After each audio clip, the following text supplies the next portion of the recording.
పవన్ కళ్యాణ్ గారికి ballot number 4 గాజు glass గుర్తుకు ఓటు వేసి 1,00,000 ఓట్ల మెజారిటీతో గెలిపిద్దాం. అందరికీ హృదయపూర్వక నమస్కారాలండి. నేను మీ కేడి చారి జన సైనికుడిని. ముఖ్యంగా ఈరోజు మీ ముందుకు రాగలడానికి గల అంశాలు చాలా ఉన్నాయి. కొంతమంది జన సైనికులు ఈ మధ్య ఒక వ్యక్తి మీద రగిలిపోతూ ఉన్నారు. వారు కొంతమంది నాకు కూడా ఫోన్ చేసి అన్న అతని గురించి మాట్లాడు అని 4 రోజుల నుంచి కొంతమంది జన సైనికులు అడుగుతుండబట్టి ఈరోజు అతని గురించి జన సైనికుల కోరిక మేరకు మాట్లాడడానికి వచ్చాను. జన సైనికులే కాదు, ఈ జన సైనికులలో కొంతమంది బీసీ సామాజిక వర్గానికి చెందిన వాళ్ళు కానీ, కొంతమంది ఎస్సీ సామాజిక వర్గం వాళ్ళకి చెందిన కానీ, కొంతమంది మైనారిటీలు కానీ, కొంతమంది దళితులు కానీ, కొంతమంది ఎస్టీలు కానీ, వీళ్ళందరూ కలిసి ఇతని గురించి మాట్లాడమంటే ఈరోజు మాట్లాడడానికి వచ్చాను. అతను ఎవరో కాదు, మహానటుడు మహాసేన రాజేష్. ఇతని నటన ఎలా ఉంటుందంటే, ఒకళ్ళను మెప్పించేదానికి ఇంకొకళ్ళను నానా బూతులు తిట్టడానికి కూడా రెడీ అయిపోయేటటువంటి వ్యక్తి ఈ మహానటుడు మహాసేన రాజేష్. ఇతను ఎలాంటోడు అంటే 2019లో వైఎస్ఆర్సీపీ పార్టీలో చేరకముందు పవన్ కళ్యాణ్ గారిని, చంద్రబాబు గారిని ఎలా పడితే అలా తిట్టి, వైఎస్ఆర్సీపీలో చేరడానికే తిట్టి, వైఎస్ఆర్సీపీలో చేరిన తర్వాత వారు ఎటువంటి పదవులు ఇతనికి ఇవ్వకపోయేసరికి ప్రభుత్వం వచ్చినాక మళ్ళా బయటకు వచ్చి పవన్ కళ్యాణ్ గారిని, చంద్రబాబు గారి చెంతకు చేరడానికి ఇతను ఒక పూనకం అనేది పండిండు. ఆ పండడానికి గల కారణాన్ని వివరించుకోవడానికి ఇతను చెప్పిన అబద్ధాలు ఏంటంటే, వైఎస్ఆర్సీపీ పార్టీలో నేను చేరలేదు, దళితుల సమస్యలు నేను జగన్మోహన్ రెడ్డి గారికి చెప్పడానికి వెళ్తే నా మెల్లో టవలేసేసిర్రని చెప్పిండు. నేను అయ్యా రాజేష్ మహాసేన, మిమ్మల్ని నేను అడుగుతా ఉండా, జగన్మోహన్ రెడ్డి గారు మీ మెల్లో టవలేసినారని చెప్తున్నారు కదా, నేను ఎమ్మటే టవల్ కూడా తీసేసినానని మీరు చెప్పిర్రు కదా. ఈరోజు నేను మిమ్మల్ని అడుగుతున్నా రాజేష్ మహాసేన గారు, ఆ టవల్ మీకు ఇష్టం లేకుండా వేసుకున్నప్పుడు 2019 ఎలక్షన్లలో ఎందుకు మీరు వైఎస్ఆర్సీపీ తరఫున ప్రచారం చేశారు అని అడుగుతా ఉన్నా. కేవలం వైఎస్ఆర్సీపీలో సంబంధించిన దళిత యువకులు, ఎస్టీ యువకులు, మైనారిటీ యువకులు, బీసీ యువకుల కానించి కేవలం నీ యూట్యూబ్ సబ్స్క్రైబర్ను పెంచుకోవడానికి మాత్రమే నువ్వు ఉపయోగించుకున్నావు తప్ప నీ వల్ల ఆ రోజు వైఎస్ఆర్సీపీ పార్టీకి ₹1 కూడా ఉపయోగపడలేదు. కాబట్టే నిన్ను వైఎస్ఆర్సీపీ పార్టీ వాళ్ళు పక్కకు తరిమేసిర్రు అనేది కూడా క్షుణ్ణంగా ఈరోజు ప్రతి ఒక్కళ్ళకు కూడా అర్థమవుతా ఉన్నది. ఆ తర్వాత నువ్వు పండిన పన్నాగం ఏంటంటే, అరే వైఎస్ఆర్సీపీ వాళ్ళు మనకి ఏమీ ఇవ్వలేదే, మన పరిస్థితి ఏందా అని ఆలోచించి, ఇట్ట కాదు ఫస్ట్ మనం బయటకు వచ్చి ఈ జగన్మోహన్ రెడ్డి గారిని తిట్టేద్దాము, తిట్టేస్తే మనకు ఈ జన సైనికులు ఉన్నారు కదా వాళ్ళు కొంచెం అమాయకులు, జగన్మోహన్ రెడ్డి గారిని తిడితే చాలు వాళ్ళు నాకు సబ్స్క్రైబర్లు చేసేస్తారు, నన్ను షేర్లు చేసేస్తారు, నన్ను ఫేమస్ చేసేస్తారని ఊహించుకొని నువ్వు అనుకున్న పన్నాగం పండి జగన్మోహన్ రెడ్డి గారిని రాజ్యాంగం పేరు చెప్పి, దళితుల పేరు చెప్పి, బీసీల పేరు చెప్పి తిట్టడం మొదలెట్టావు. వాటిల్లో నువ్వు మాట్లాడిన వాటిల్లో రాజేష్ మహాసేన గారు కొన్ని వాస్తవాలు ఉన్నాయి, లేవని మేము అనట్లే. కొన్ని వాస్తవాలు నువ్వు ప్రచురించిన వాటిల్లో కొన్ని వాస్తవాలు ఉన్నాయి. నువ్వు అనుకున్నట్టే జనసేనకు సంబంధించిన కొంతమంది వ్యక్తులు, జనసేనకు సంబంధించిన కొంతమంది జన సైనికులు నీకు అభిమానులుగా మారారు.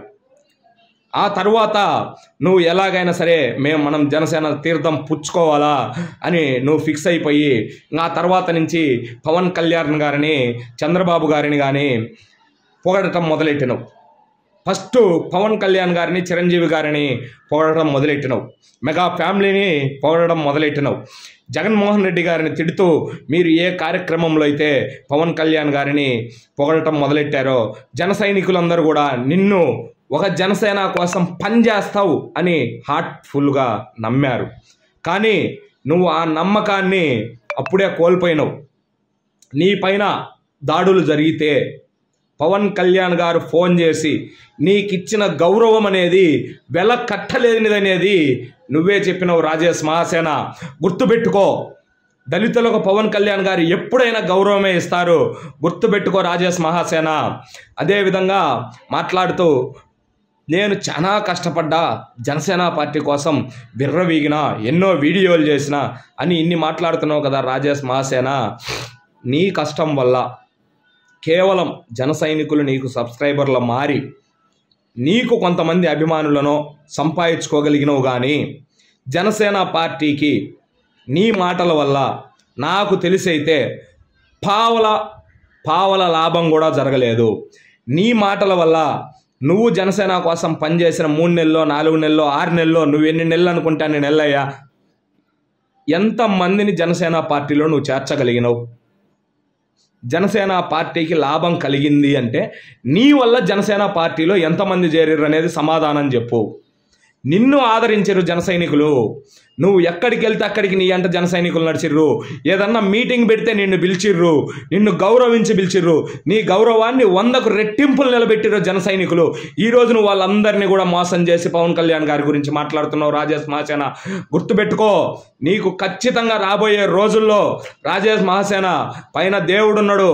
ఖచ్చితంగా ఆ దేవుడు నీకు ఖచ్చితంగా తగిన శాస్త్రి అనేది రాజకీయంగా కానీ దళితులలో కానీ నీ మహాసేన మీడియా తరపున కానీ నువ్వు చేసేటువంటి పవన్ కళ్యాణ్ గారి పైన చేసేటువంటి కుట్రలకు ఖచ్చితంగా అనేది నీ ఎదుగుదల అనేది తగ్గిపోతుందనేది గుర్తుపెట్టుకో రాజేష్ మహాసేన.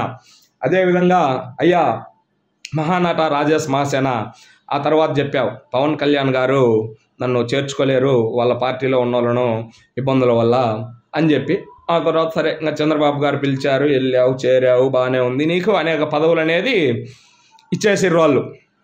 కానీ నీకు ఇచ్చిన పదవులకు నువ్వు ఎంత న్యాయం చేసినావు?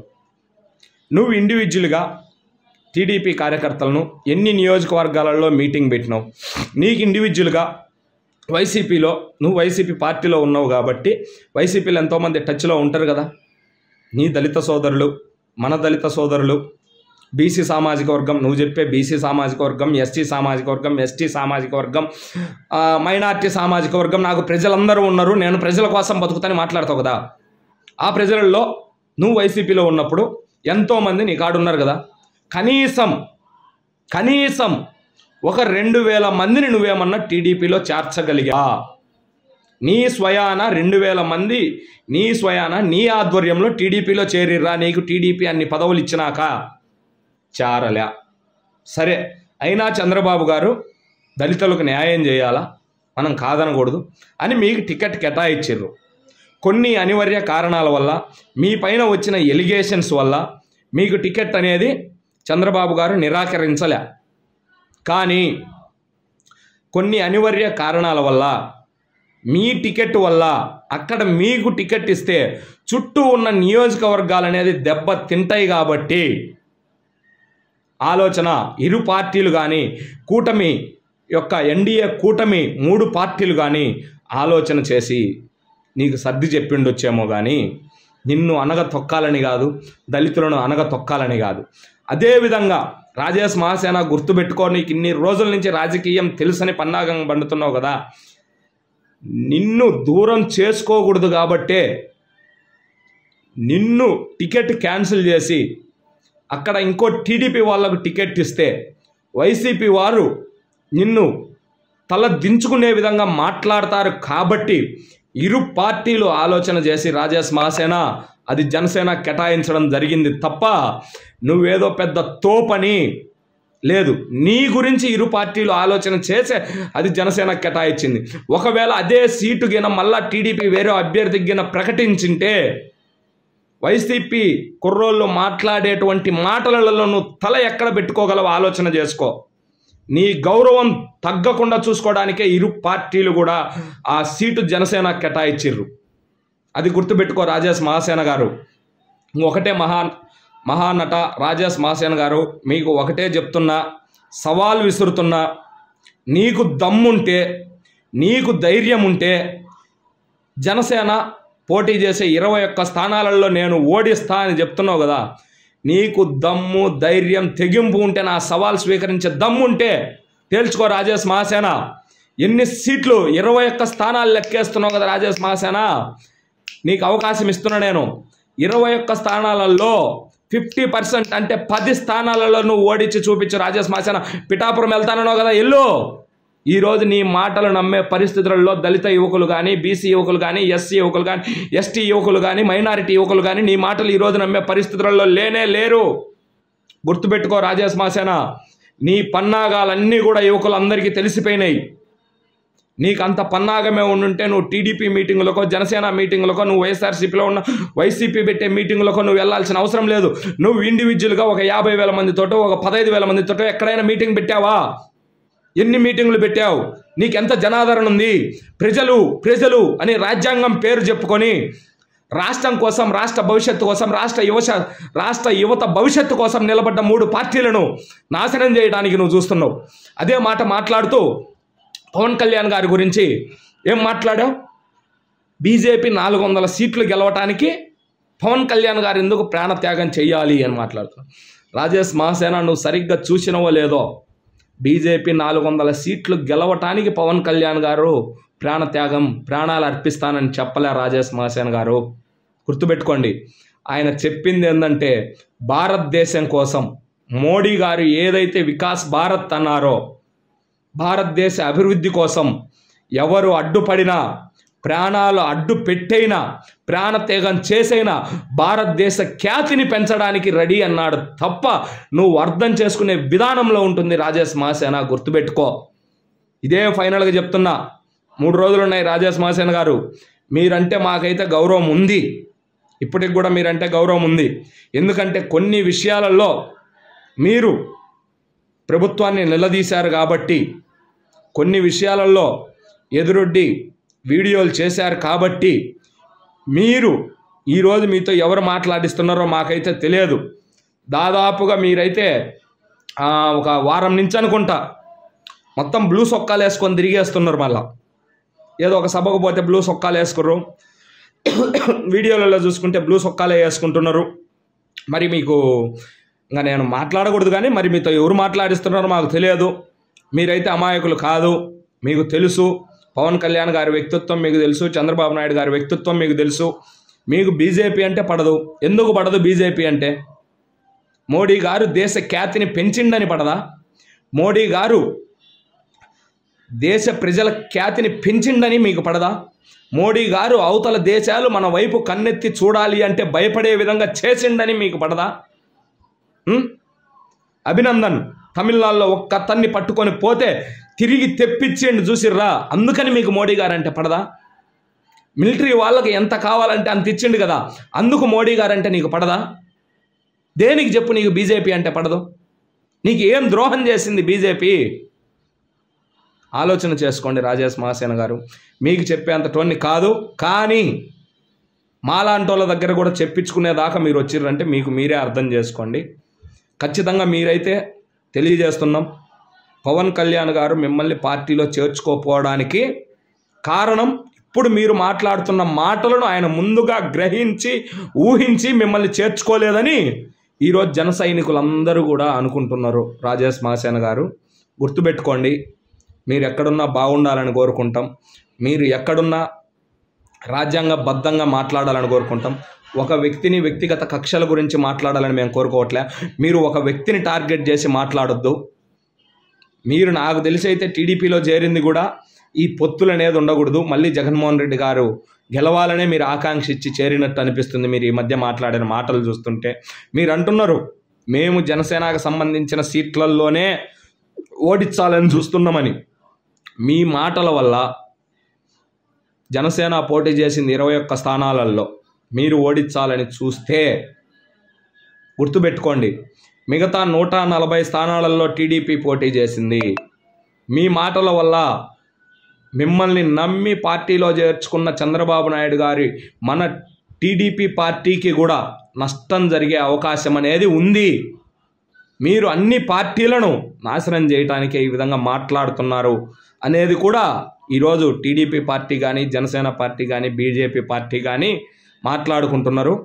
మళ్ళీ సవాల్ విసురుతున్న రాజేష్ మహాసేన, ప్రచారాలు చేసుకుంటావో వీడియోలో పెట్టుకుంటావో నీ ఇష్టం. నువ్వు ఎన్ని ఓడిస్తావో ఓడించుకో. మేము నీలాంటి వాళ్ళ మాటలు నమ్మే పరిస్థితుల్లో అయితే ఒక బీసీ యువకుడిగా చెప్తున్నా. ఈరోజు మధ్యాహ్నం మీరు మాట్లాడుతా నేను బీసీ యువతకు కూడా చెప్తున్నాను అన్నారు. ఈరోజు బీసీ యువకులు ఎవరు నీ మాట నమ్మే పరిస్థితుల్లో లేరు. ఒక బీసీ యువకుడికి చెప్తున్నా, నువ్వు మాట్లాడుకుంటే మాట్లాడుకో. ఊరికే ఎస్టీ యువత, ఎస్సీ యువత, బీసీ యువత, మైనారిటీ యువత అని మాలాంటి వాళ్ళందరినీ కలిపి మాట్లాడాల్సిన అవసరం లేదు. నువ్వు మాట్లాడాలనుకున్నది ఏదన్నా ఉంటే సూటిగా మాట్లాడుకో. అంతే. మాలాంటి వాళ్ళని కలపాల్సిన అవసరం లేదు. మాకు తెలుసు ఈరోజు నీలాంటి వాళ్ళు చెప్తే యువత అయినే పరిస్థితులలో లేరు. నీకంటే తెలివైన వాళ్ళు లక్షలలో వేలల్లో ఉన్నారు ఆంధ్రప్రదేశ్లో యువత. ఈరోజు నీ మాటలు నమ్మే పరిస్థితులలో ఎవరు లేరు. దయచేసి గుర్తుపెట్టుకో రాజేష్ మాసేన, వచ్చేది ఎన్డీఏ కూటమి ప్రభుత్వం ఏర్పడుతుంది, దాంట్లో ఎటువంటి సందేహం లేదు. ఎన్డీఏ కూటమి ప్రభుత్వంలోనే నువ్వు చెప్తున్న దళిత యువకులు కానీ, ఎస్టీ యువకులకు కానీ, మైనారిటీ యువకులకు కానీ, బీసీ యువకులకు కానీ అందరికీ కూడా ఉద్యోగ రూపకల్పనలు అనేవి జరుగుతాయి. కాబట్టి దయచేసి మీరు ఈ 4 రోజులు ఆలోచన చేసి మాట్లాడితే మంచిదని కోరుకుంటూ తెలియజేసుకుంటున్నాను. జై జనసేన, జై హింద్.